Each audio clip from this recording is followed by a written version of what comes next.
As a young worker in my union, what we are concerned about is fighting privatisation.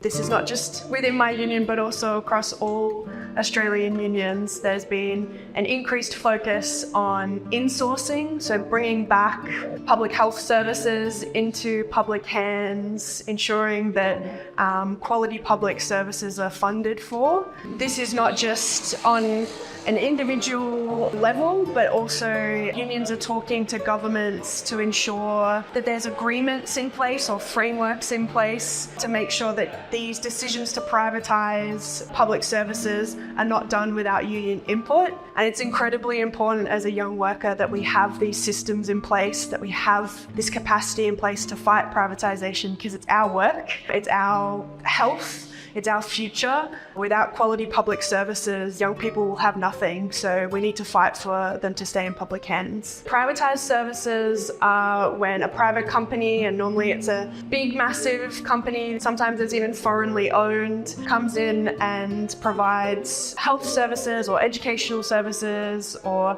other local government services, water, whereas public means it's owned by government. It means that people have the decision-making power ultimately because it's more transparent. We're able to vote in governments, we're able to protest when things are not done properly, we're able to ensure that corruption doesn't happen, whereas if it's privately owned, that's all behind closed doors, we don't know what's happening, and we as the public don't have a say in what happens to these services. And oftentimes when services are privatised, we're told this will be good for the country, this will be good for the services, it'll improve the quality of it. But all that happens is the company uses those services to make big profits. They then take those profits offshore and nothing comes back to the public. Most of the time the services are a lot worse and the community is worse off.